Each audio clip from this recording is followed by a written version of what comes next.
ಕಾತ್ಯಾಯಿನಿ ದೇವಿಯು ಮಹಾದೇವಿಯ ಒಂದು ಅಂಶ ಮತ್ತು ದಬ್ಬಾಳಿಕೆಯ ರಾಕ್ಷಸ ಮಹಿಷಾಸುರನ ಸಂಹಾರಕ್ಕೆ ನವರಾತ್ರಿಯ ಹಬ್ಬದ ಸಮಯದಲ್ಲಿ ಪೂಜಿಸಲ್ಪಡುವ ಹಿಂದೂ ದೇವತೆ ದುರ್ಗೆಯರ 9 ರೂಪಗಳಾದ ನವದುರ್ಗೆಯರಲ್ಲಿ ಅವಳು 6ನೆಯವಳು. ಅವಳಿಗೆ 4, 10 ಅಥವಾ 18 ಕೈಗಳಿಂದ ಚಿತ್ರಿಸಲಾಗಿದೆ. ಸಿಂಹದ ಮೇಲೇರಿ ಸವಾರಿ ಮಾಡುವ ಮತ್ತು ಕಮಲದ ಹೂವು, ಖಡ್ಗ ಮತ್ತು ಶಿವನ ತ್ರಿಶೂಲ ಸೇರಿದಂತೆ ಬಹು ಆಯುಧಗಳನ್ನು ತನ್ನ ಕೈಯಲ್ಲಿ ಹಿಡಿದಿರುವ ಮಹಿಷಾಸುರ ಮರ್ದಿನಿಯನ್ನು ಷಷ್ಠಿಯಂದು ಅಂದರೆ ನವರಾತ್ರಿ ಹಬ್ಬದ 6ನೇ ದಿನ ಪೂಜಿಸುತ್ತಾರೆ.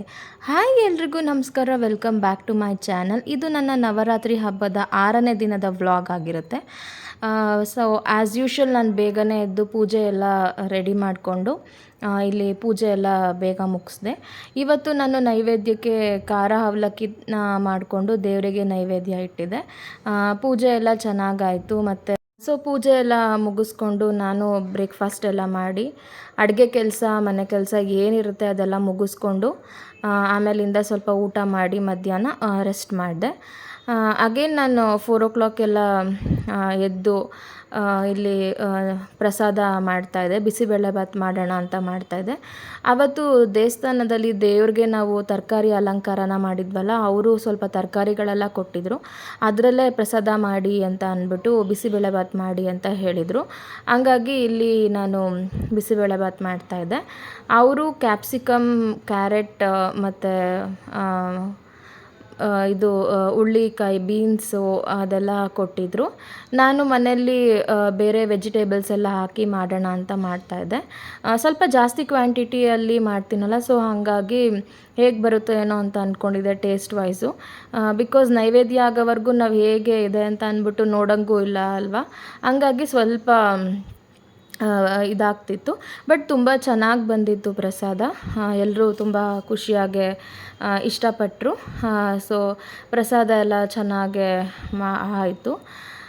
ಆಮೇಲಿಂದ ಇಲ್ಲಿ ಪ್ರಸಾದ ಎಲ್ಲ ಆದಮೇಲೆ ನಾನು ಅಗೇನ್ ಫ್ರೆಶ್ ಅಪ್ ಆಗಿ ಇಲ್ಲಿ ಮನೇಲಿ ದೀಪನ ಹಚ್ತಾ ಇದ್ದೀನಿ. ಮನೇಲಿ ಪೂಜೆ ಎಲ್ಲ ಮಾಡಿಕೊಂಡು ಅಲ್ಲಿ ಟೆಂಪಲ್ ಓಪನ್ ಆಯಿತು.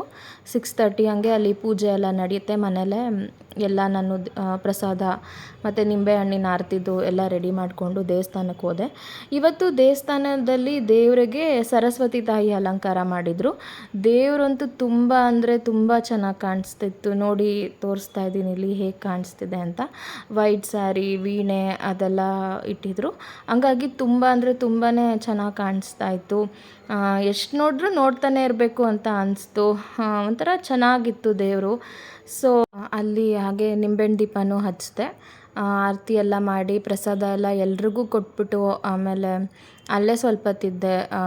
ಒಂದು 7:30, 7:45ವರೆಗೂ ಅಲ್ಲೇ ಇದ್ದೆ ದೇವಸ್ಥಾನದಲ್ಲಿ. ಇದು ನಮ್ಮ ಮನೆ ಪಕ್ಕನೇ ಇರೋದು ದೇವಸ್ಥಾನ. ಈ ದೇವಸ್ಥಾನ ಬಂದು ನಮ್ಮ ಮಾವ ಮತ್ತು ನಾವು ರಿಲೇಟಿವ್ಸ್ ಎಲ್ಲ ಸೇರಿ ಕಟ್ಟಿದ್ದು ಈ ದೇವಸ್ಥಾನ. ಈ ದೇವಸ್ಥಾನ ಬಗ್ಗೆ, ದೇವ್ರ ಬಗ್ಗೆ ತಿಳ್ಕೊಬೇಕು ಅನ್ನೋದು ಕುತೂಹಲ ನಿಮಗಿದ್ರೆ ನನಗೆ ಕಮೆಂಟ್ ಮೂಲಕ ತಿಳಿಸಿ. ನಾನು ಅದನ್ನು ಒಂದು ಸಪ್ರೇಟ್ ವ್ಲಾಗ್ ಮಾಡಿ ಹಾಕ್ತೀನಿ. ಸೊ ಇದು ನನ್ನ ನವರಾತ್ರಿ ಹಬ್ಬದ 6ನೇ ದಿನದ ವ್ಲಾಗ್ ಆಗಿತ್ತು. ಈ ದಿನ ಮಾತ್ರ ನನಗೆ ತುಂಬ ಅಂದರೆ ತುಂಬಾ ಖುಷಿ ಆಯಿತು. ತುಂಬ ಚೆನ್ನಾಗಿತ್ತು ನನ್ನ ಡೇ. ಮತ್ತು ಸಂಜೆನೂ ಅಷ್ಟೇ ತುಂಬ ಚೆನ್ನಾಗಿತ್ತು. ಸೊ ನಿಮ್ಮ ಮನೇಲಿ ಹೇಗೆ ನವರಾತ್ರಿ ಹಬ್ಬನ ಸೆಲೆಬ್ರೇಟ್ ಮಾಡ್ತಿದ್ದೀರಾ ಅಂತ ಅಂದ್ಬಿಟ್ಟು ಕಮೆಂಟ್ ಮೂಲಕ ತಿಳಿಸ್ಕೊಡಿ. Thank you.